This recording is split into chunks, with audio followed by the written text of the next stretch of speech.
First నా introduction చెప్పుకోవాలనుకుంటున్నా. నా పేరు వచ్చేసి ప్రశాంత్. నేను ఎన్ఐటి వరంగల్లో ఫస్ట్ ఇయర్ మెటలర్జీ డిపార్ట్మెంట్లో చదువుతున్నాను. అండ్ నేను ఈ ఇయరే జాయిన్ అయ్యాను 2025. అండ్ నా ఫస్ట్ ఈ వీడియో ఏం చెప్పాలనుకుంటున్నా, నేను వచ్చేసి జేఈ జర్నీ ఎందుకు యూట్యూబ్లో చాలా వీడియోస్ ఉన్నాయి, నీ వీడియో ఎందుకు చూడాలంటే బట్ చాలా మంచి జర్నీ ఉండొచ్చు. కొద్దిమంది టాపర్స్ ఉండొచ్చు, కొద్దిమంది అసలు క్వాలిఫై, బట్ ఒక మిడిల్గా యావరేజ్గా ఉన్నారనుకో, మీరు కూడా ఒక స్టూడెంట్ నాలాగే అయితే ఈ వీడియో మీకోసమే. అసలు వాట్ అంటే ఒక టాపర్ కాదు, ఒక డల్లర్ కాదు, ఒక మీడియం స్టూడెంట్ ఎలా ఉంటుంది ఎక్స్పీరియన్స్ జర్నీ, నేను ఎలా ఇక్కడికి వచ్చాను అండ్ నా జర్నీ గురించి చెప్పాలంటే ఈ వీడియో చేస్తున్నాను. But please must watch up to the end. First నేను నా జర్నీ వచ్చేసి 6th క్లాస్లో స్టార్ట్ చేశా. అనంతపూర్లో శ్రీ చైతన్య. అండ్ మనం తెలిసిందే తెలంగాణ, హైదరాబాద్, ఆంధ్ర ఇక్కడంతా శ్రీ చైతన్య, నారాయణ ఇవి తప్ప మ్యాక్సిమం ఇవే చేస్తారు.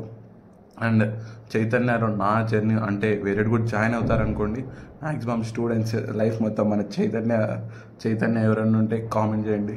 అండ్ నేను 6th క్లాస్లో వచ్చేసి చైతన్య జాయిన్ అయినప్పుడు ప్లస్ నాకు అసలు నేను చాలా యావరేజ్ స్టూడెంట్, అసలు నాకు కొద్దిగా కూడా ఐడియా లేదు. అండ్ అంటే అక్కడికి వెళ్ళి పేద ఏదో పీకేసినామంటే కాదు, ఎప్పుడు మనం ఒక మిడిల్ స్టూడెంట్, అంటే అలా లో మార్క్స్ కాదు, అలా టాప్ మార్క్స్ కాదు, అలా యావరేజ్గా ఒక 10th క్లాస్ దాకా అలా లాక్కుండా వచ్చేసాం. సో జస్ట్ నేమ్స్ ఒకటి తెలుసు, అవి ఏంటో ఎలా చేయాలో ఏమి తెలియదు. సో అలా స్టేజ్లో ఇంటర్కి హైదరాబాద్కి వెళ్ళా. అక్కడ కూడా చైతన్యనే. ఓకే, అక్కడ చూస్తే అందరూ 250 260 అసలు ఇంకా సెక్షన్స్ ఎన్నో అనే బీభత్సమైన సెక్షన్స్ ఉన్నాయి. అండ్ నాకు అసలు మార్క్స్ ఎగ్జామ్ స్టార్ట్ అయ్యాయి, మార్క్స్ చూస్తా అంటే 100 బిలో వస్తానే, ఎప్పుడబ్బా నేను అసలు కనీసం 100 అని దాటుతానా అని అనిపించింది. కానీ ఫైనల్ కల్లా వచ్చేసరికి అండ్ 100 క్రాస్ అవ్వడం స్టార్ట్ అయింది. అండ్ నేను రివిజన్ ప్రోగ్రాంలో అండ్ అప్పటికి వచ్చేసరికి నాకు ఫైనల్ ఫస్ట్ అటెంప్ట్లో జనవరి అటెంప్ట్లో నాకు వచ్చేసి 152 మార్క్స్ వచ్చాయి. అండ్ 97.89% వచ్చింది.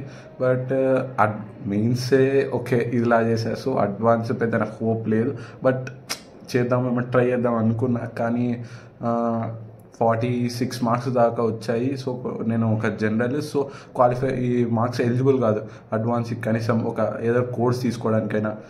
బట్ నేను సెకండ్ అటెంప్ట్ కూడా సరిగ్గా రాయలేదు, నార్మల్ మెయిన్స్.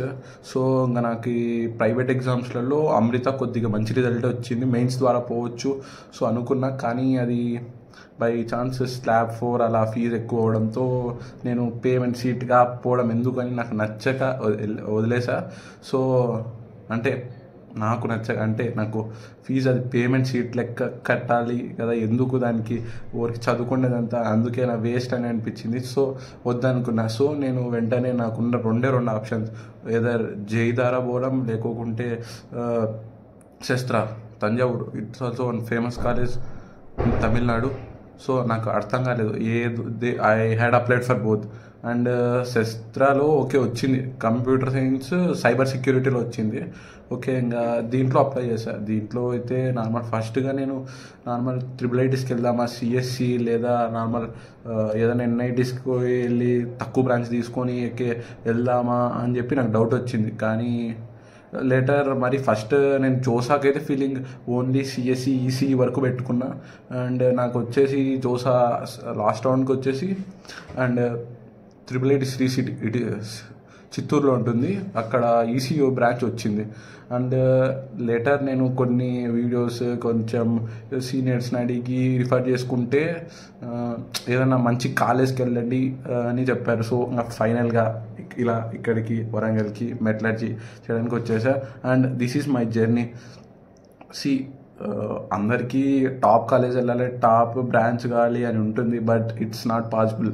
బికాజ్ ఇండియాలో ప్రతి ఇయర్ ఒక 18 lakhs దాకా రాస్తున్నారు, బట్ కానీ సీట్స్ ఎన్ని తెలుసు, వెరీ ఫ్యూ, కానీ కొద్ది మందికే రాగలవు. సో అసలు అసలు నీ స్టోరీ ఏమైనా 99% వచ్చిందా, 100% వచ్చిందా, లేకుంటే నువ్వు స్టోరీ చెప్తున్నావు అంటే నాకు 99 వచ్చిందని, లేకోకుంటే నాకు జస్ట్ ఐ గాట్ 97.89.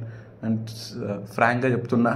సో నీకు ఎందుకు చెప్తున్నానంటే ఈ వీడియో అసలు ప్రతి ఒక్కరు అసలు నాకు ఎంతో తక్కువ పర్సెంట్ వచ్చి ఫీల్ అవుతారు. సో వాళ్ళకు కూడా అసలు చాలామంది ఉంటారు ఇలా జర్నీలో ఇలా తీసుకోవచ్చు అని చెప్పి చేయడమే వీడియో.